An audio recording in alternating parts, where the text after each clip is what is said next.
¿Qué tal? ¿Cómo están? Un agrado saludarles en una nueva edición de Las Cartas sobre la Mesa, un programa que casi por 5 años le acompaña semana a semana para entregarle información, datos, análisis, perspectivas y todo para que usted pueda conversar en su casa, pueda dialogar, pueda mirar el mundo, pueda colocar su propia mirada a lo que está pasando en Chile, en la región y por supuesto a nivel mundial. La idea es que dialoguemos porque la democracia se construye dialogando, no solamente se construye discutiendo, sino que particularmente dialogando.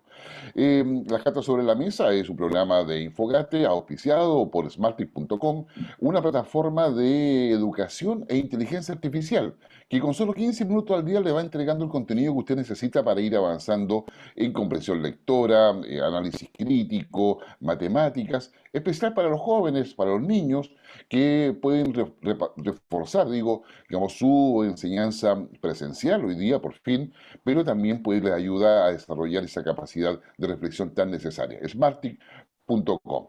Y en el día de hoy tenemos algo que en este fin de semana largo usted probablemente va a tener la posibilidad no solamente de reflexionar, si es católico, sino que también de juntarse con la familia y aprovechar este primer fin feriado, este primer fin de semana largo de feriado, para poder hacer todo eso. Y vamos a hacer un paneo con nuestros panelistas en lo que pasa en Chile, lo que pasa en la región y también lo que pasa en el mundo. Saludamos, no sé, a quien tiene una experiencia por todo el mundo, entre China, Emiratos Árabes, digamos, Europa y por supuesto Chile, la experiencia política. Ha ungido de diputado, ha sido candidato presidencial, ha sido presidente de partido, don Jorge Tarut. Un gusto saludarte, Jorge. Hola Guillermo, gusto saludarte a ti también y bueno, están pasando demasiadas cosas tanto en Chile como en el mundo. Así es, y bueno, y eso es lo que queremos abordar junto a nuestro periodista estrella que deambula por los laberintos. Y créanme que ahora se le han agregado pasadizos al laberinto en la moneda, porque uno sabe por dónde entra, pero no sabe con quién se encuentra y por dónde sale. ¿Qué tal, Mario? ¿Cómo estamos? Hola, ¿cómo estás, Guillermo? Jorge, ¿cómo estás? Exactamente, muchas cosas que hablar, mucho tema con el gobierno, donde las paredes cada vez hablan menos, ¿ah? A pesar de que hay planes de botar algunas paredes por ahí para hacer algunas remodelaciones internas, pero se escucha poco y justamente, pero se ve mucho eso en el tema, así que hay mucho que hablar, mucho que discutir aquí y lo vamos planteando en el transcurso del programa. ¿Mm? Sí, así es. Así que empecemos por lo que pasa en Chile. Digamos, yo les quiero proponer a ver cómo ven la convención constitucional ustedes, porque si hay quedan 2 meses de trabajo a la convención, yo no quisiera estar en la comisión de armonización. Bueno, yo les cuento para que ustedes sepan de que desarrollado todo este trabajo de la comisión constituyente, y como todos sabemos, ya están redactando los artículos que van al borrador final de la constitución. Ahí eso se está aprobando en el Pleno. Muchas veces uno se pierde porque va al Pleno, en la comisión, se vuelve a votar, etcétera, pero como sea, están en esa función, estableciendo los artículos que van a ir en el borrador. Ese borrador pasa a una comisión de armonización en la Convención Constitucional compuesta por 40 miembros que ya fueron electos. Y esos 40 miembros tienen que armonizar todo lo que se ha aprobado en el Pleno, con algunas condiciones. No pueden cambiar nada. ¿Ya? O sea, te pueden hacer modificaciones digamos, que el párrafo que está acá, pasarlo hacia arriba, hacer algunas indicaciones de coherencia por de sintaxis, probablemente de redacción, pero no pueden cambiar ningún contenido que haya sido aprobado por el Pleno. Pero por lo tanto, pueden hacer indicaciones. Y esas indicaciones luego van a ser discutidas en el Pleno, si se aprueba o no se aprueba lo que la Comisión de Armonización propone. Ahora, el tema, y que no está regulado en el reglamento, es qué pasa si la Comisión de Armonización llega a colocar indicaciones que significan un cambio en los artículos porque hay incoherencia en ellos, ya sea una coherencia interna del propio artículo o incoherencia porque un artículo dice una cosa y otro que está más adelante dice otra, y chocan. ¿Y qué va a pasar ahí? Bueno, eso no está en el reglamento. Y vamos a ver, ahí se va a haber un gran debate, y qué es la razón por la cual hoy día varios están haciendo, y, o sea, llamando la atención respecto a lo que se está colocando en el texto definitivo, al que va a ir al borrador, y lo que podría pasar en esa comisión de armonización, que finalmente va a armar el texto íntegro que va a ir al plebiscito, que va a ser, como todos sabemos, el 4 de septiembre. Entonces todavía faltan 2 meses y en esos 2 meses hay mucho que decir. Voy a empezar con Jorge para después darle como la palabra a Mario. Digamos, Jorge, ¿cómo ves este trabajo constituyente hasta ahora? ¿Cómo lo ves? Porque han aparecido varias voces de alerta a este respecto. Yo lo veo pésimo, ¿Ya? pésimo, pésimo para el país.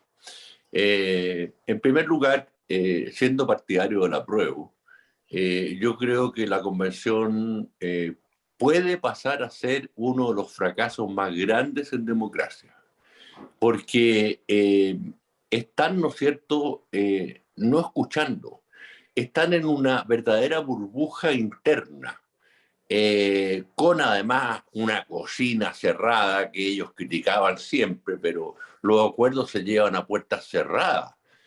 Bueno, este último capítulo de eliminar una institución de 203 años de vida como es el Senado, está bien hacerle modificaciones, pero esto de la Cámara Territorial, yo que soy de regiones, yo que representé en el Parlamento la región del Maule, ¿no es cierto? No nos vengan con cuchufletas, por favor. O sea, un título engañoso en primer lugar. Y en segundo lugar, van a ser personas que no van a tener ninguna incidencia en la legislación nacional. Realmente es una burla a las regiones de Chile, porque eso significa concentrar el poder fundamentalmente en Santiago y en las grandes ciudades, y el resto no vamos a estar verdaderamente representados. Hoy día los senadores son electos por las regiones. Las regiones elegimos a nuestros senadores. Entonces, realmente, este es un artículo que está muy, muy malo, aparte de muchos otros, evidentemente. Además, de moda cambiarle el nombre, ¿eh? Les cambian nombre a uno, les cambian nombre a otro. Mira, yo creo que se pueden farrear una gran oportunidad histórica de la cual van a ser responsables, porque aunque gane la prueba, y si gana por 52, 53, va a ser una lucha permanente, ¿ya? Va a ser un conflicto permanente, una incertidumbre general para el país. Y un país no puede, ¿no es cierto?, trabajar en incertidumbre. Entonces, ahí hay personas que están en una estrategia clara de tener el poder total, digamos las cosas como son, poder total, ¿no es cierto? Manejar a los jueces, ¿no es cierto?, que los pueden sacar, lo están vigilando. Por otra parte, si un presidente tiene toda la Cámara de Diputados, hace lo que quiere, porque por mayoría simple. Entonces, realmente no estamos yendo por un camino equivocado. No es lo que necesita el país, como dijo el presidente Lago. Y no escuchan, no escuchan, están en un ánimo voluntarista total. Y te digo francamente, se corre el riesgo de que el rechazo gane, ¿ya? Y ahí estamos en una circunstancia en que evidentemente vamos a tener que buscar otra solución. Porque claro, la gente quiere un cambio, estamos por un cambio de la Constitución nacida en democrática, pero no la que están hoy día construyendo y lo que nos van a proponer. Y en segundo lugar, por último, digo, Guillermo, cuando tú escuchas a estos convencionales en la televisión, se creen los dueños de la Constitución. ¿Qué se han imaginado? Somos los ciudadanos los que vamos a decir, no ellos. Así que con estos señores, además te voy a decir otra cosa más. Cuando llegaron constitucionalistas a la convención, yo dije que bueno, van a hacer un aporte. Han sido lo peor de lo peor. Lo peor de lo peor. Qué lamentable lo que ha pasado. No, lamentable. No, la verdad la verdad que lamentable porque, o sea, además la convención ha recibido más de 2000 y tantas normas populares, de proposiciones de normas populares, aparte de las que ellos mismos han colocado, aparte de las que ha colocado el pueblo indígena, y pareciera ser que nada de eso se ha considerado en el debate. O sea, por lo tanto, empieza a haber un vicio de legitimidad en la discusión constitucional, que desde el punto de vista, por lo menos, análisis político, es bastante complejo. ¿Cómo se ve desde tu posición, Mario? ¿Cómo lo ve el gobierno? ¿Cómo lo ves tú? ¿Cómo se percibe este proceso constituyente? Mira, el gobierno ha apuntado a un aspecto principalmente, donde ha puesto baja la redundancia, principalmente sus fichas, que es el tema de las fake news en torno a la convención. ¿Eh? Ha sido su caballito de batalla en el sentido de tratar de ver las críticas por el lado de que hay desinformación, de que no se ha comunicado bien. De hecho, las críticas hacia la convención desde el lado gubernamental van más que nada a las fallas de la propia convención en cuanto a entregar lo que están haciendo, a darlo a conocer. Y llamar la atención, cosa que ha hecho el presidente Boric en más de una ocasión, tanto en Argentina como acá en el país, respecto a justamente a la manipulación informativa que en opinión de ellos se está produciendo en torno a la convención, que está teniendo un sesgo negativo y que está tratando por ese lado de deslegitimizar el trabajo de la convención de cara a la comunidad. Ahora, como bien decía Jorge, debo tener claro que el trabajo interno de la convención ha sido altamente deficiente, en el sentido, justamente, como dice, de no escuchar los convencionales de derecha reclamaban justamente que de más de 80 indicaciones en uno de los capítulos de la Constitución que habían presentado, ninguna fue considerada. Fueron literalmente bajadas casi sin discusión, o sea, simplemente mano alzada, no se toma en cuenta y queda en el camino. El tema de las iniciativas populares de norma que tú mencionabas también es otro caso paradigmático. Se le hizo mucha difusión por el lado de la propia convención, insistieron mucho en el tema, recalcaron lo que implicaba la participación popular, recalcaron la necesidad de llevarla adelante, el tema de los recursos que se necesitaba para que pudiera llevarse a cabo esa iniciativa en cuanto a implementarla, cómo recibirla, hacer todo el trabajo. Había un trabajo complejo detrás, justamente, que implicó recursos, y llegado el momento, las iniciativas pasaron sin pena ni gloria. Recordemos que más allá de que la iniciativa más votada haya sido una propuesta del bando de la derecha, que era con mi dinero no respecto al tema de los fondos previsionales, y votada por lejos, como la más, que Para más apoyo. tenía mayor apoyo, quedó también a la vera del camino rápidamente, o sea, prácticamente no tuvo discusión y se rechaza y quedó fuera. Otra de las pocas que está avanzando es el tema de la relacionada con la acusación contra el presidente Piñera. Le pusieron el nombre de él, pero claramente va más allá, pero es por un tema básicamente de simbolismo político, que tampoco tiene mayor cabida por lógica en una constitución, porque eso va más que nada a una discusión en términos de reglamento, en términos de leyes, no constitucional, que eso es lo otro tema. O sea, ¿cómo ver en los convencionales esa distinción de normas que tienen que ir en reglamentos, que tienen que ir en leyes separadas, leyes específicas de lo que tiene que ir en la Constitución? Muchas cosas están incorporándose a la Constitución que, a mi modo de ver, comienzan a ser bastante difíciles las aplicaciones. El tema de la judicatura, el tema de los tribunales para los pueblos originarios, el tema de justicia ha sido bastante complejo, ha traído bastante de mi direte.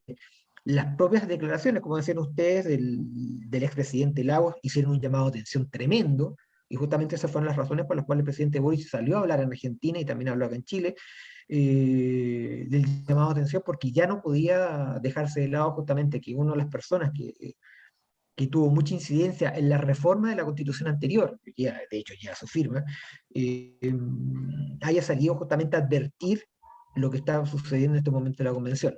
Es complejo, es difícil, el tema de la Comisión de Armonización va a ser muy difícil, lo que tiene que llegar justamente por el tema que mencionaban ustedes de las indicaciones, va a ser un trabajo largo y los plazos están bastante acotados.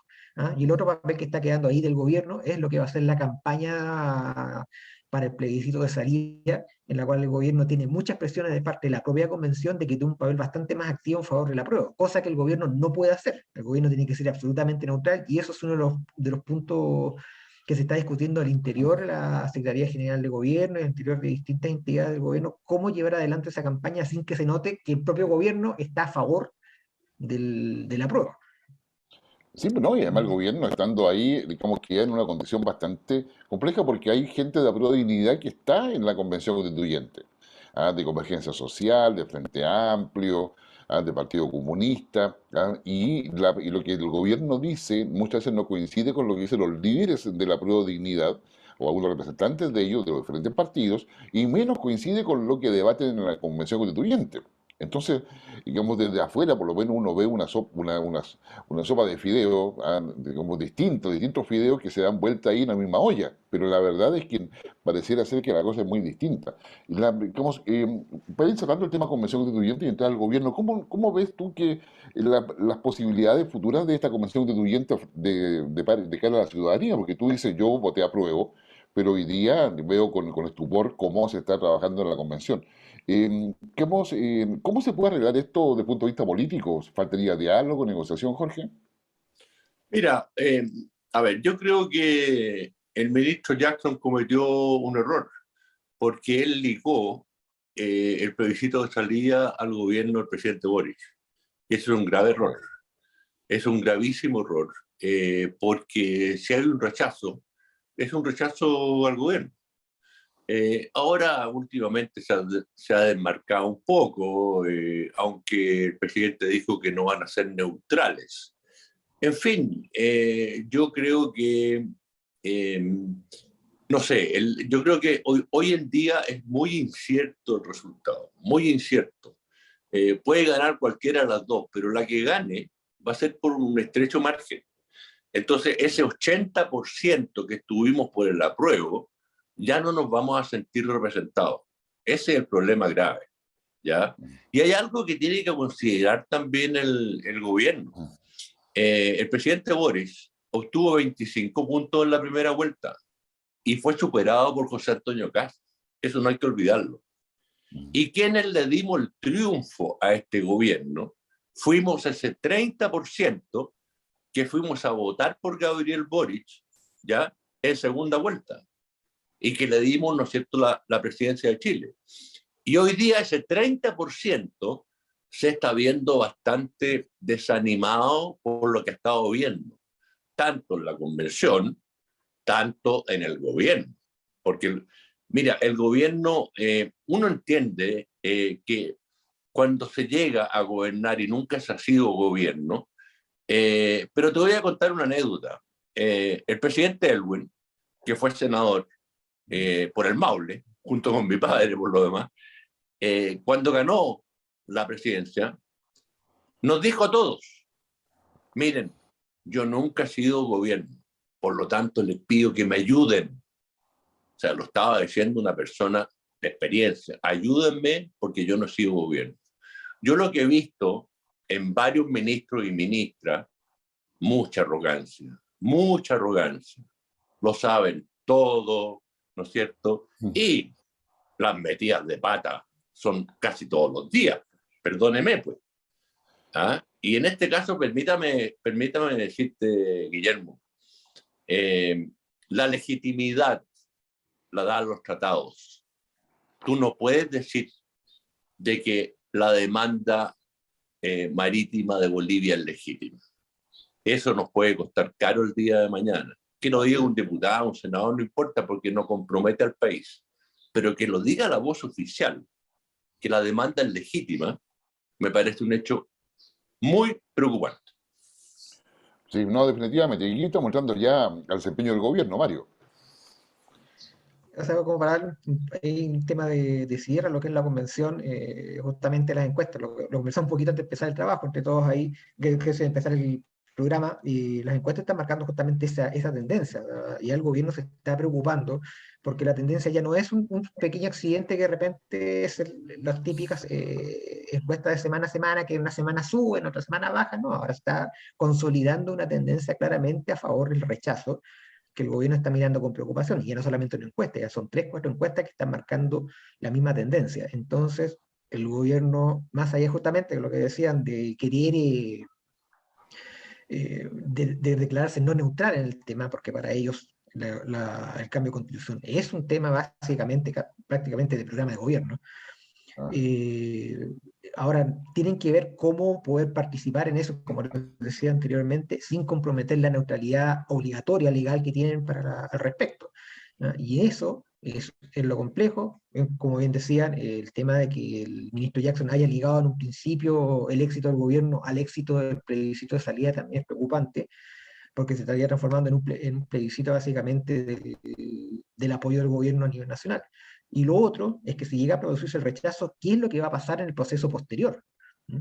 Hay que ver, por una parte, cómo la gente que va por el rechazo presenta una alternativa razonable a la gente para que puedan votar por ellos. Porque una cosa es decir yo rechazo y no hacer nada, y otra cosa es decir yo rechazo, pero la alternativa para poder mejorar la situación política, la situación legal del país, es entrar a una reforma, un proceso de reforma constitucional de la actual sin borrarla. Hay que mejorar la actual constitución. Y si ellos no son sí. capaces de presentar una alternativa al respecto, también el rechazo, por más que en este momento esté bien, puede fracasar y darle una salida a la prueba gratuita, de cierto modo, dentro de los problemas que está teniendo en estos momentos. Y el tema es justamente ese, ¿qué va a Sí, pasar post plebiscito de salida? Y ese es el escenario que yo sí. creo que, Además, que se va a empezar a analizar en los siguientes meses. ¿Eh? Sí, sí. Déjame dar un solo punto porque quiero tomar algo que dijo Jorge, que me parece a mí políticamente relevante. Él señaló así al pasar, pero eso es el olfato político de la experiencia, definitivamente. O sea, que el plebiscito de salida se va a transformar en un plebiscito de aprobación o rechazo al gobierno. O sea, el plebiscito va a llevar, va a tener un doble significado, no solamente que se apruebe o rechace la Constitución, sino que se va a transformar en una aprobación o rechazo al gobierno.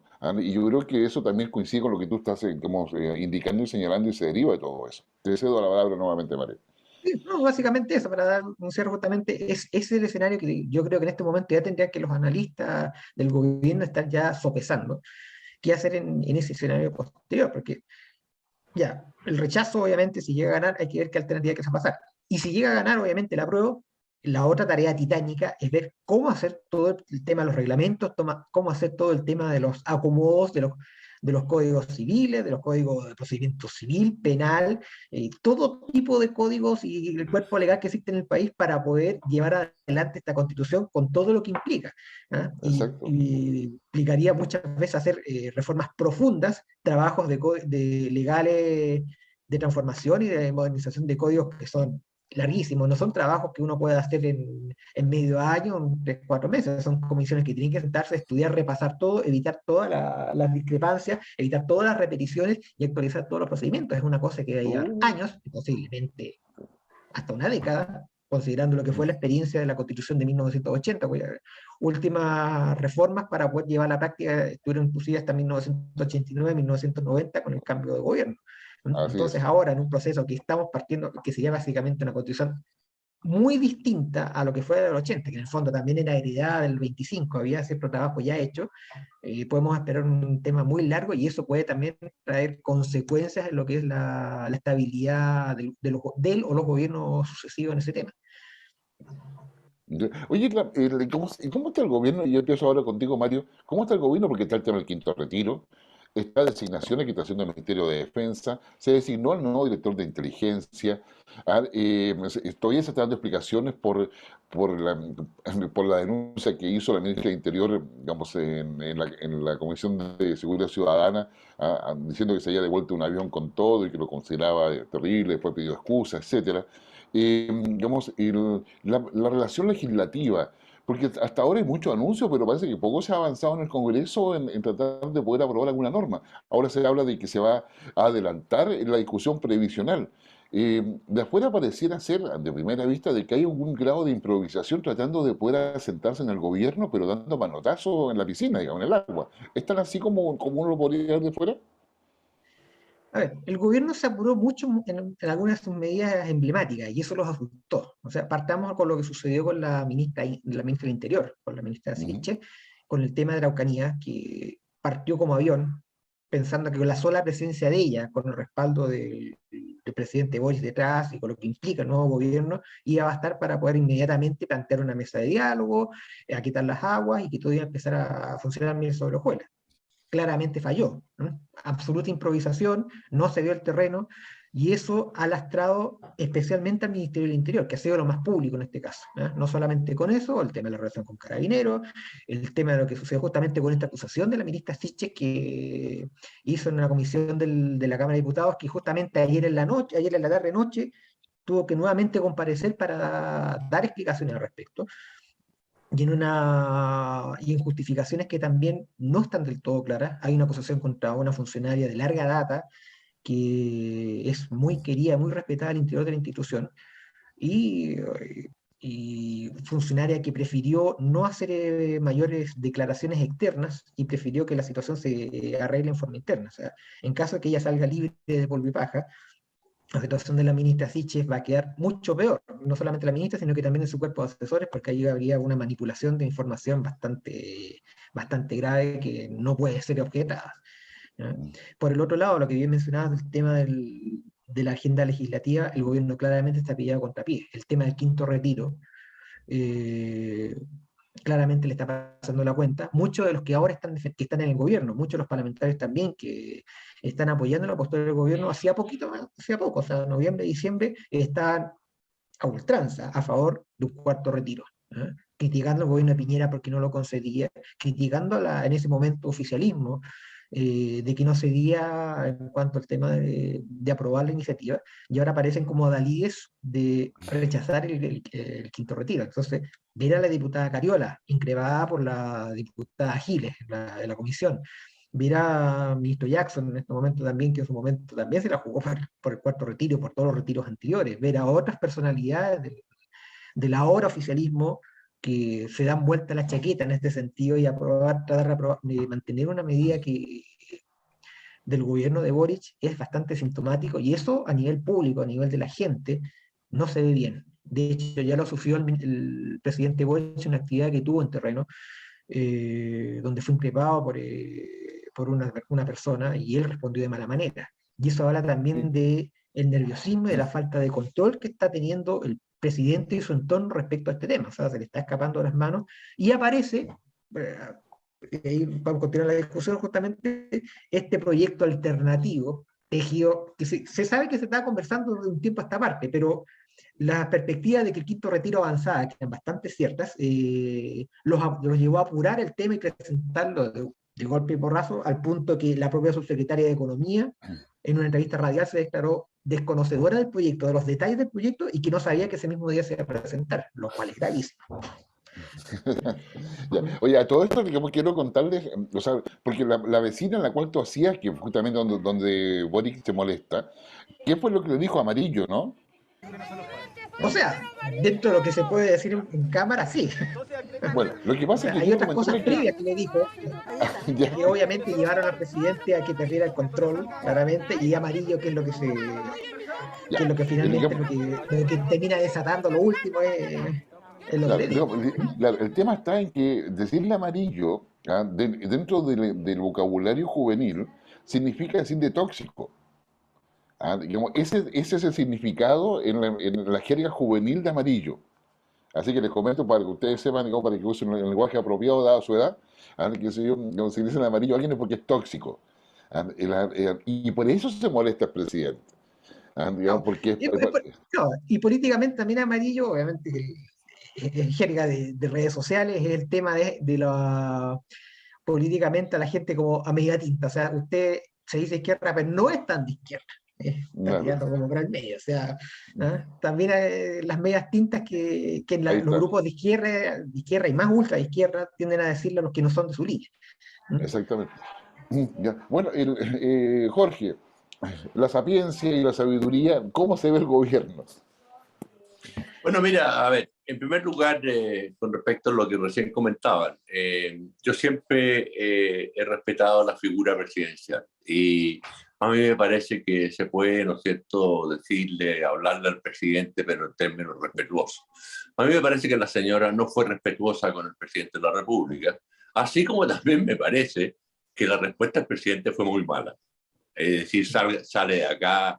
No, esa fue una mala respuesta. Hemos visto este tipo de incidentes con el presidente Elwin, con el presidente Lago, y ellos supieron afrontar la situación de otra forma, ya en un sentido presidencial.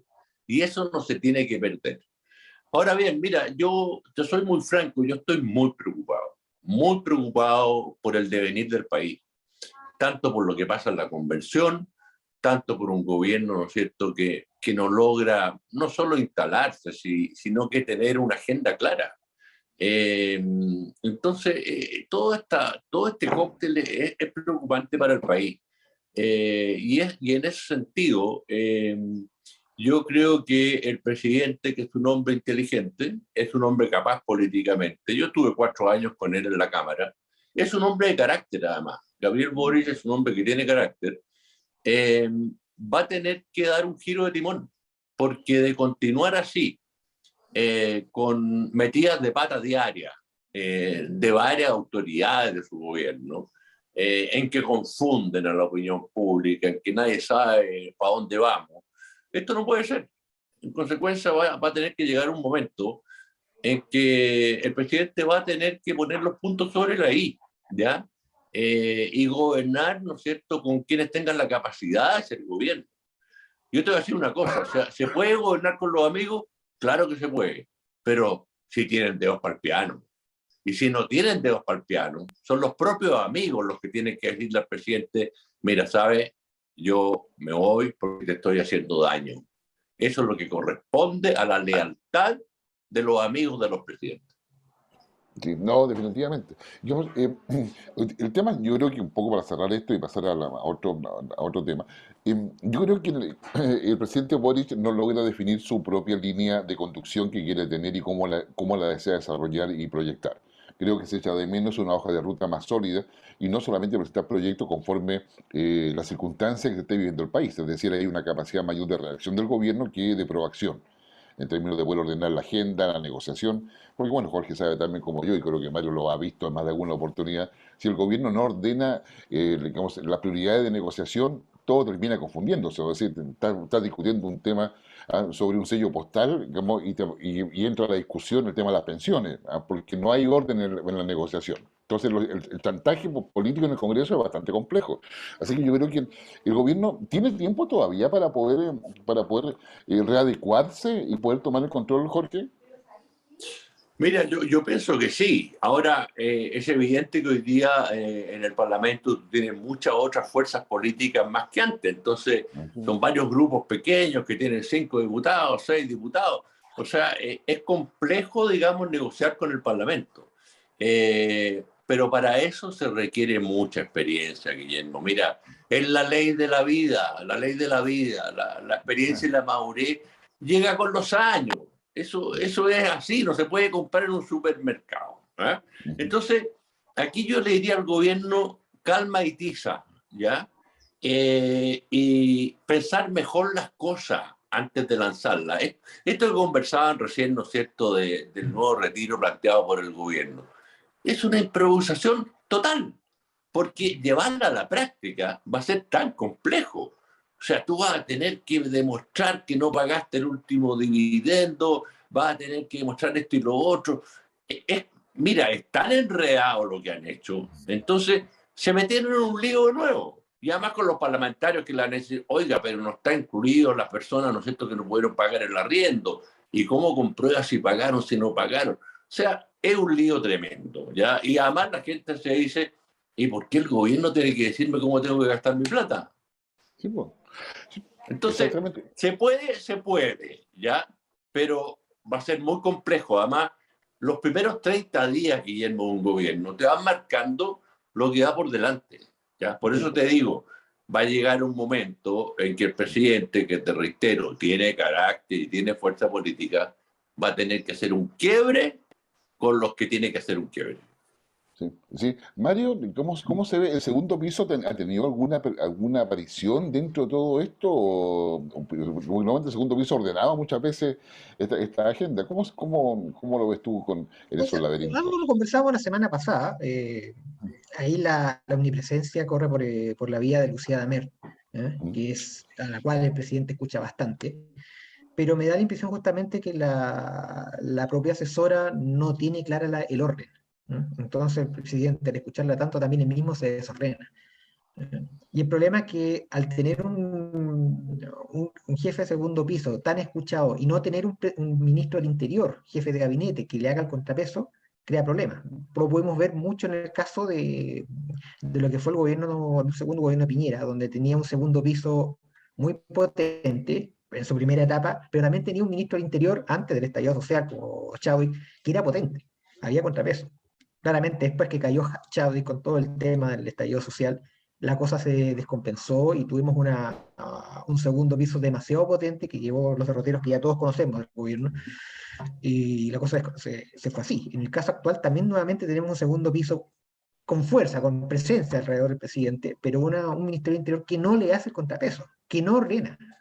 Entonces, claramente el presidente está escuchando, obviamente, a quien quiere escuchar, porque sabe que del otro lado tampoco va a tener la asesoría que debiera requerir al respecto. Y eso es lo que en el fondo se está empezando a ver, se está empezando a visualizar, y que, como bien dice Jorge, todavía está a tiempo el gobierno a tomar medidas como para poder golpear la mesa, ordenar el tema y que se acabe el voluntarismo y empiece ya un trabajo más serio, con más estudio, y no apurar las cosas. Ya se está hablando, por ejemplo, de apurar el tema de la presentación del proyecto de reforma previsional, que el mismo Marcela había anunciado como aproximadamente como a mediados de año, ahora sí Así es. estamos hablando para junio, o sea, y ya se está hablando ahora para fines de abril, comienzo de mayo, o sea, están apurando el trabajo justamente para tapar hoyos con otros Así temas. es. Y eso es lo complejo. El mismo ministro había anunciado que ese era un tema que tiene que estudiarse bien, que tiene que prepararse muy bien para poder presentarlo, para que avance, más allá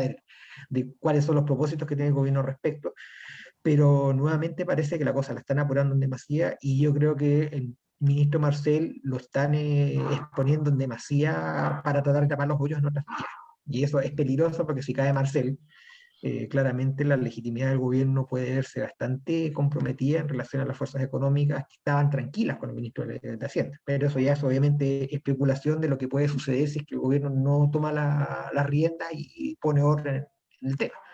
Así es. No, no, yo creo que vamos a tener una semana, a ver, esperemos que este fin de semana, para aquellos que son católicos, que es de reflexión, que es de introspección, el gobierno también la use para hacer lo mismo, quizás no con el sentido religioso que hace el mundo católico, pero sin lugar a dudas la requiere, la necesita para poder sacar adelante a la gente. Pero yo los quiero invitar ahora a que a tener su opinión y la visión, porque creo que es importante para quienes nos siguen, de tres procesos que se lo voy a plantear juntos para no hacerlos, porque si no se lo hacemos separado el programa no nos alcanza.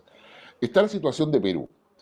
Un presidente Pedro Castillo que está que siguió buscando la puerta de salida, la salida del gobierno. De hecho, dentro de Perú hay quienes sostienen de que hay que colocarle fecha de alguna forma para que termine el gobierno. Colocó estado de excepción constitucional, digamos, la propia gente que votó por él está reclamando la zona rural, las ciudades al interior de Perú.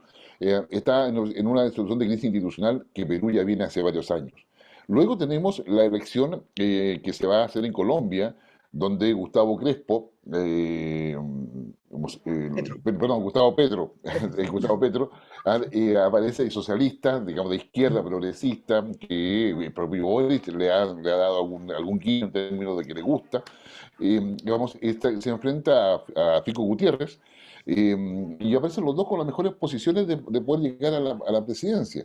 Pero también significa un proceso muy parecido al de Chile. De alguna manera va a haber mucho paralelismo en eso.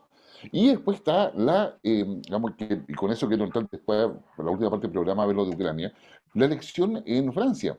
Se fue la primera vuelta, el 24 de abril está la segunda vuelta, y aparece Macron, que es el que hablaba con Putin todas las semanas, y parece que eso le ha dado votos.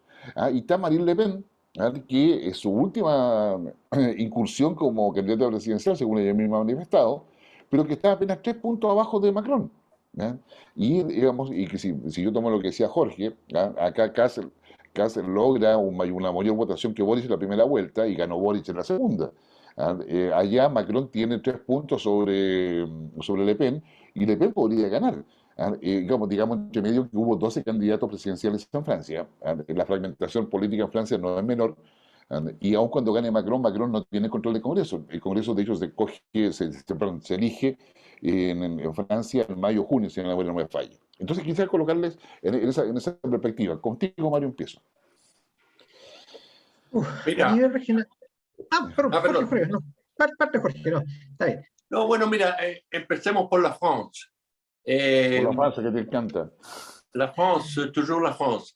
No es primera vez que los socialistas van a votar por la derecha. Si Sí, pues. acuérdate con Jacques Chirac, cuando estaba, ¿no es cierto?, el padre de Marine Le Pen, que pasó segunda vuelta, y los socialistas fueron desesperados a votar por Jacques Chirac. Y en esta elección, evidentemente que el Partido Socialista como partido ya casi desapareció, porque Mélenchon es el que se llevó los votos. Entonces, ha subido mucho la Marine Le Pen y además fue bastante audaz en lo que planteó ayer, en el sentido que al terminar la guerra a Ucrania se establezca una nueva relación entre la OTAN y Rusia. Fíjate que es bastante audaz su planteamiento. Entonces, ahora las encuestas están dando que gana Macron, pero por 42 y tanto contra 48. O sea, todavía puede pasar cualquier cosa, aunque es muy rápida la elección. No es como acá que pasa un mes, no, acá una semana, ¡pum! Y se vota de nuevo. Pero bueno, yo diría que está por verse lo que pasa en Francia.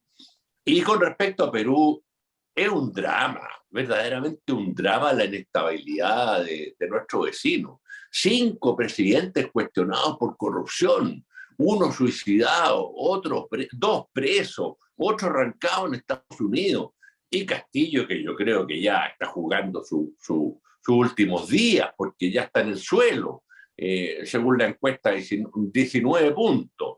Entonces, es verdaderamente un drama la inestabilidad en nuestro vecino.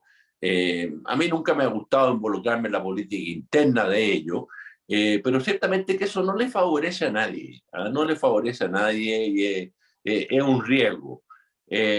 Por lo tanto, bueno, hay que seguirlo el proceso, pero todo indica que Castillo no va a terminar su mandato. Sí, no, lamentablemente eso va a ser así. Eso definitivamente va a ser así. Mario, Bien. Empezando por Perú.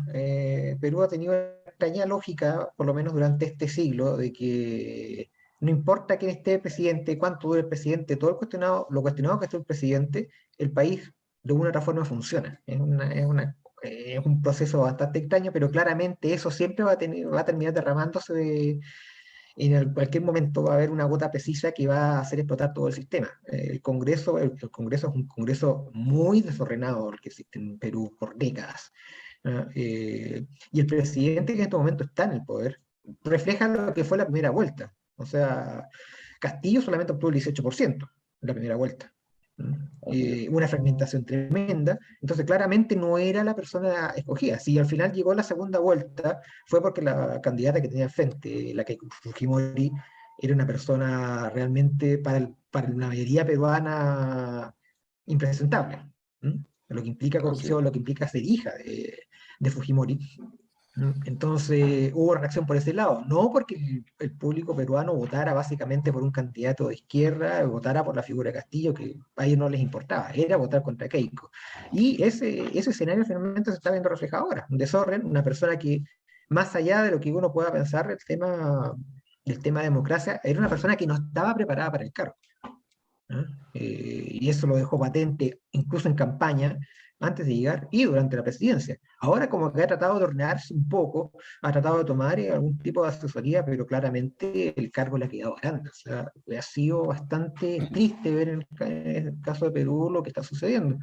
En el caso de Colombia es una pelea casi histórica, por decirlo de una forma, y que puede marcar historia, en el sentido de que la derecha saldría del poder. O sea, la derecha en Colombia siempre ha tenido bastante fuerza Así es. históricamente, por décadas. Pero justamente lo que ha sucedido en los últimos años, ya con los procesos de paz, de una u otra forma andando, y también con todo lo que ha implicado la represión contra dirigentes sociales, está marcando esta inclinación colombiana, yo diría casi por primera vez, en forma seria, compleja, hacia la centroizquierda e izquierda. Gustavo Petro es una persona bastante cuestionada al interior de Colombia. Ha tenido muchas críticas a su actuar, muchas volteretas, muchas declaraciones que han sido muy polémicas, pero justamente es ese deseo, parece, de Colombia de dar vuelta al switch y Ujú. probar otra instancia, lo cual democráticamente siempre es sano. ¿No? Ahora hay que ver justamente que ese conglomerado sea lo que en este momento necesita Colombia y que deje también patente que no va a seguir las aguas de lo que es una izquierda demasiado bolivariana, que es lo que le ha criticado justamente la derecha a la postura de Petro. Y finalmente, en el caso de Francia, Macron llega literalmente con el apoyo, como bien decía Jorge, de las otras fuerzas para poder enfrentar esta segunda vuelta, justamente porque Le Pen es la figura, ese demonio, por decirlo de alguna forma, que nadie quiere ver en el poder. Y Le Pen, justamente lo que planteaba de ver esa relación futura de la OTAN con Rusia, Le Pen ha sido una de las personas que ha logrado más apoyo por parte de Putin. La misma Le Pen lo ha Así es. apoyado previamente, ha mostrado símbolos de apoyo a Putin y eso también le puede jugar en contra en este momento. En un momento en que la política exterior francesa ha estado bastante cuestionada justamente por el rol de Macron, que ha sido considerado inútil, literalmente, en estas conversaciones que ha sostenido con Putin que no han llevado a ninguna parte. Y es justamente también ya haciendo la transición al a lo que planteé al principio de entrar a Ucrania, el papel de los dos sostenes de la Unión Europea, tanto Francia como Alemania, en relación a este conflicto. O sea, ha sido bastante criticada la postura de ambos y la renuencia a apoyar en forma más abierta la postura de Ucrania y a dotarlo de medios a Ucrania para poder defenderse. Ha sido los otros países, ha sido la Europa Oriental, ha sido la Reino Unido que salió de la Unión Europea, se mantiene en sí la OTAN, ha sido Estados Unidos los que movió el tema, pero Francia y Alemania, que supuestamente son los dos sostenes, no se han movido como debieran, han sido bastante renuentes, han sido muy críticos con el tema, han tratado de mantener a toda costa las relaciones económicas con con Rusia, Rusia. y eso les ha valido problemas y posiblemente eso lleva a reperfilar un poco lo que va a ser las relaciones tanto en la OTAN como en la propia Unión Europea en los próximos años, más allá del resultado de la guerra se está llevando a cabo en este momento en Ucrania. ¿Mm? Sí, no, definitivamente. Usted está escuchando las cartas sobre la mesa. Estamos con Jorge Tarud, Mario Stay. Usted nos ve gracias a todo lo que es Mundo TV, la señal de cable Mundo de Valparaíso Yanquihue, en región en Telecauquén, en Ñublevisión, Radio Nunguén en Concepción, entre varias, en otra plataforma, YouTube, Facebook, Twitter, nos puede seguir también. Y esto todo gracias a smartic.com, ambos lo que es inteligencia artificial aplicada a la educación. Si usted incluso, digamos, a su edad, a la mía, a los niños, nietos, los puede invitar a smarty.com 15 a 20 minutos para que desarrollen esa capacidad de entender el pensamiento complejo, el pensamiento crítico, todo lo que es la comprensión lectora. Inteligencia artificial significa de que el contenido que se le va entregando está completamente conectado y completamente coordinado con el nivel de avance que tiene la persona. Cada clase es distinta porque se le da el contenido que necesita. Bueno, pero vamos a Ucrania. ¿Cómo se ve el conflicto? Según yo, digamos, el conflicto tiene para 3 o 6 meses más fácilmente. Es decir, no tiene posibilidad de poder cerrarse así en forma inmediata. Y tiene mucho que ver con lo que decía Mario, Jorge, en términos, bueno, cómo la Unión Europea será capaz de desligarse a Estados Unidos para poder mirar el conflicto en forma distinta o desligarse a la OTAN en realidad. ¿Ah? Aunque la OTAN dice que están todos juntos, pero si tú hablas OTAN, hablas de Estados Unidos y no de Europa. ¿Cómo lo ves tú con tu experiencia diplomática, básicamente? Porque aquí hay muchas conversaciones que no sabemos. Bueno, mira, Putin se equivocó medio a medio. Él es de formación KGB, ¿no es cierto? Todos sabemos que fue el hombre de la KGB en Alemania Oriental, tiene esta formación antigua, y jamás esperó dos cosas. Primero, la resistencia ucraniana, que ha sido realmente impresionante.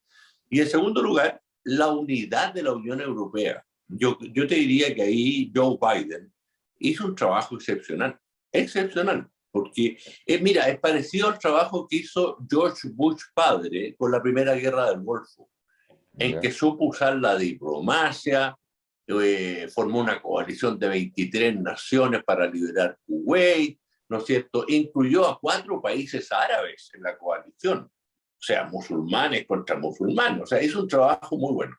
Yo creo que aquí Biden ha hecho lo mismo, pero no se le reconoce. ¿Por qué no se lo reconoce? Porque la economía en Estados Unidos va mal, la inflación está en el 8%, etcétera, etcétera. Pero bueno, mira, yo creo que las medidas que ha tomado económicas son fuertes, ¿ya? Como nunca se habían tomado. ¿Ah? Lo del SWIFT, por ejemplo, ¿no es cierto? El sistema bancario muy fuerte. Lo que va quedando es cómo Estados Unidos le puede garantizar petróleo a Alemania fundamentalmente si es que cortan el petróleo. Porque las estimaciones son de 700 millones de euros al día que le pagan a Rusia. Entonces estamos hablando de una cantidad mensual sideral, ¿no es cierto? Entonces vamos a ver si llegan a eso.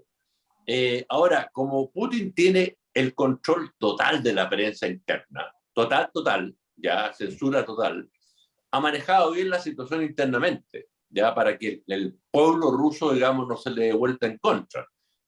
O sea, convirtió Rusia en una dictadura mediática, o sea, hace lo que quiere. Pero tiene que tener una salida, porque en el largo plazo Putin va perdiendo, ¿ya?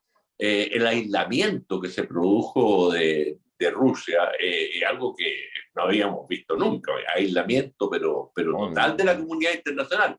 Él solo puede juntarse con Bielorrusia, etcétera, etcétera, a lo mejor puede ir con Maduro, no, está solo hoy día, pero también es un peligro, Hoy día nuevamente hacen una amenaza mostrando Medvedev, ¿no es cierto? El tema nuclear, si es que Suecia y Finlandia ingresan a la OTAN.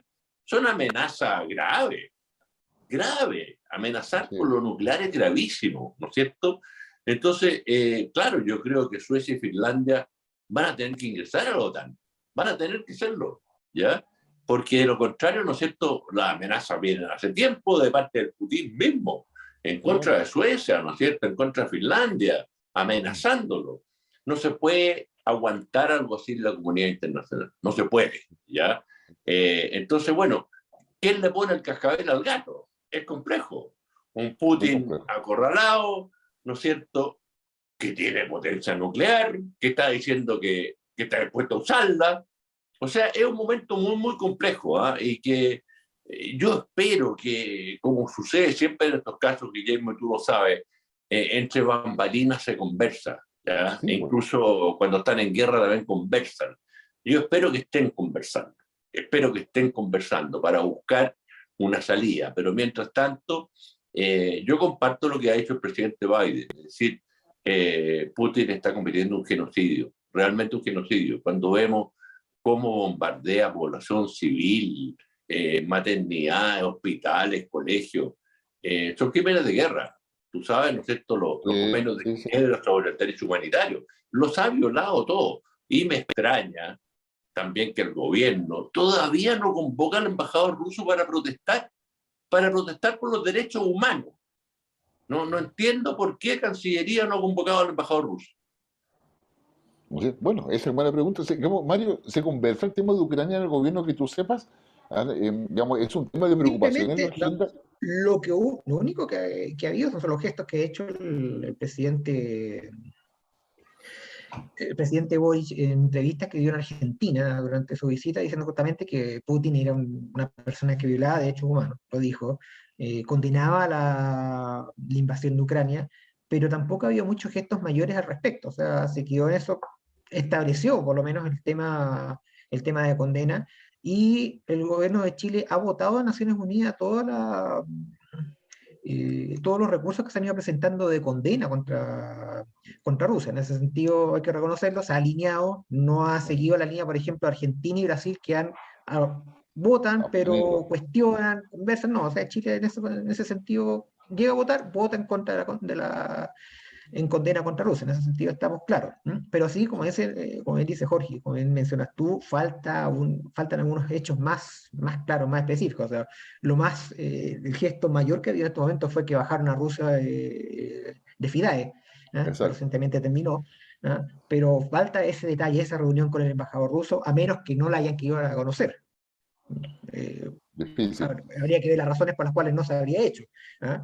Pero Bueno, pero tú claramente sabes que en la práctica eso se hace y se da a conocer. claro, Sí. Y en o sea, segundo esa lugar, es la lógica. para demostrar la molestia, cuando se convoca a ese embajador, ¿no es cierto?, lo recibe en Cancillería el director de Europa. Hasta ahí nomás. No, no, Exactamente, claro. le bajan el perfil justamente para quiero decir, el nivel del cargo para conocer justamente el nivel de molestia. Pero también, como decía Jorge, lo de Putin ya es un caso de estudio. O sea, Putin con esta guerra consiguió un montón de cosas que hasta hace poco eran impensables. La OTAN estaba moribunda. No se había perdido razón de ser. En lo que había pasado en Afganistán había sido un golpe bastante duro en cuanto al funcionamiento y los objetivos de la alianza, pero con esto la revitalizó completamente. Lo otro es poner a Suecia y Finlandia, países tradicionalmente neutrales, y en el caso de Finlandia, con muchos lazos de una u otra forma con Rusia, claramente en las manos de la OTAN. O sea, ya los gobiernos anunciaron que de aquí a mediados de año van a presentar eh, las postulaciones oficiales para entrar a la OTAN, y la OTAN ya anunciaron que va a ser un proceso de express. La Europa Oriental apareció como un ente bastante unido en este momento, un frente unido para apoyar a Ucrania. Los países bálticos, República Checa, Polonia, Eslovaquia han sido bastante abiertos, están entregando material bélico ya en forma abierta a Ucrania. Ya no estamos hablando solamente de fusiles, chalecos antibalas o cascos, como fue el caso que hizo Alemania, que se Alemania. ganó las burlas de muchos, sino que ya estamos hablando de la entrega de obuses, de tanques, de vehículos blindados ya de nivel. Estados Unidos anunció ayer también un paquete de casi 800 millones de dólares, que incluyen incluso buses, artillería pesada, helicópteros que le iban a pasar en su momento a Afganistán, que se lo van a enviar a Ucrania, y otro un montón de material más. Reino Unido también está explorando la posibilidad de enviar equipo pesado a Ucrania, que es de mucha ayuda. Y el escenario que está en este momento bélico en Ucrania es para no creer. O sea, anoche se confirmaba que el impacto en el crucero Moskva, que era el buque insignia de la flota rusa del Mar Negro. Los rusos dicen que fue por un accidente interno. Los ucranianos habían dicho horas antes que le habían achuntado, que le habían, perdón por el chilenismo, que le habían apuntado con dos misiles Neptune, antibuque, y el buque está en este momento en situación incierta.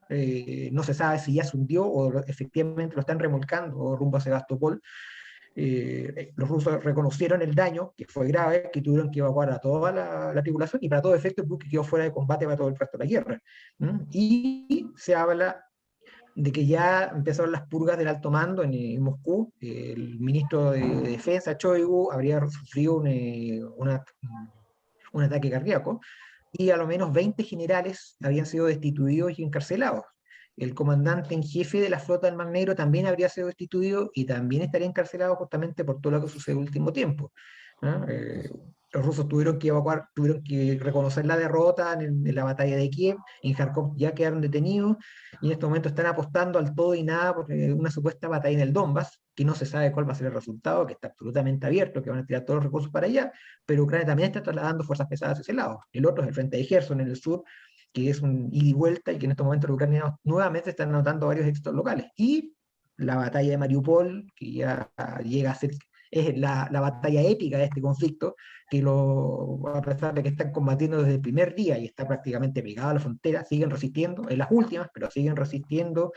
Y también es un tema que se está viendo análisis qué es lo que va a pasar. Las fuerzas que están ocupando ahí los rusos claramente van a quedar inútiles para el inmediato, para cualquier otra ofensiva. Entonces no se sabe qué es lo que va a pasar en el Donbass.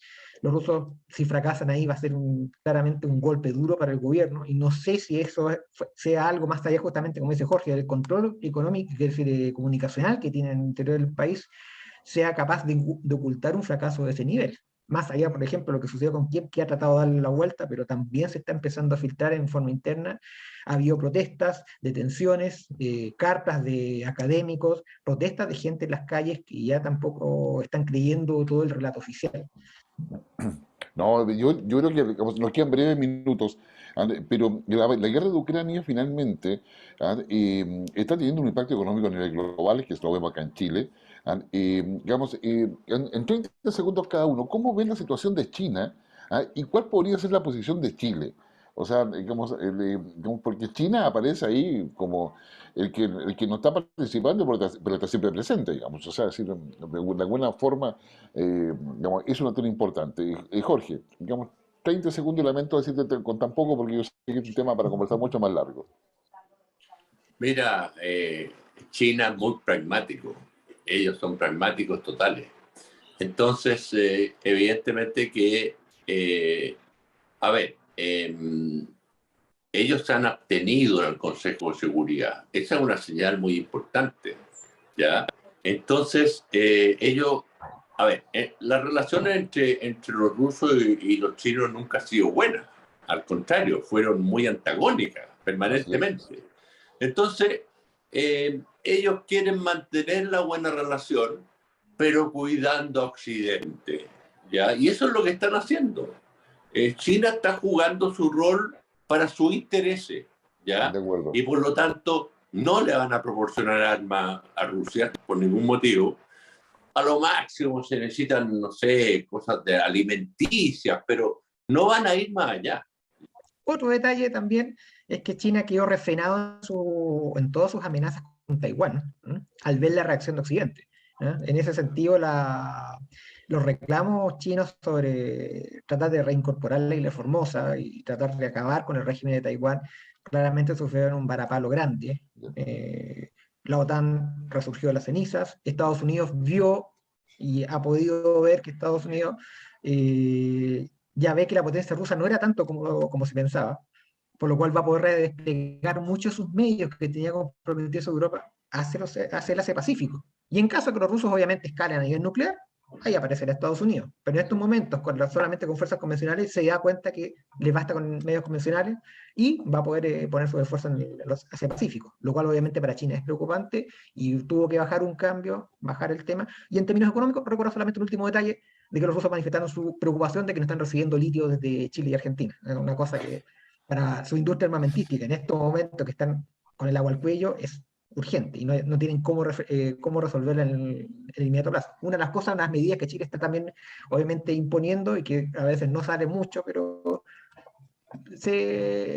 está en esa política que Chile no da a conocer cosas, pero pareciera que se están haciendo en De el acuerdo. sentido de la sanción. ¿Mm? Mira, bueno, creo que hemos tratado, el tiempo se nos acaba lamentablemente para conversar, créanme que los temas que hemos tocado es para conversarlos latamente, pero no hemos permitido estar, digamos, en el living, en el comedor, en su pieza, digamos, comentando todos estos casos para que usted pueda también conversar este fin de semana, porque lo que pasa en el mundo nos afecta a todo, lo que pasa en Chile, para qué decir, y eso es relevante. Así que, Jorge, digamos, Tarún, muchas gracias por tu participación y sapiencia en todo este programa. Lo mismo para ti, Mario, con toda tu experiencia, digamos, el hombre que transita en los laberintos del poder. Digamos que así que digamos, se le agradece. Y a usted que está en su casa, muchas gracias por acompañarnos a través de todo lo que es Cable Mundo, de Valparaíso a Yanquihue, por Telecauquenes, Ñublevisión, Radio Unguien, por supuesto, de Concepción, y nuestras plataformas en Twitter, digamos, Facebook y YouTube. Recuerden, Las Cartas sobre la Mesa, un programa de Infogate.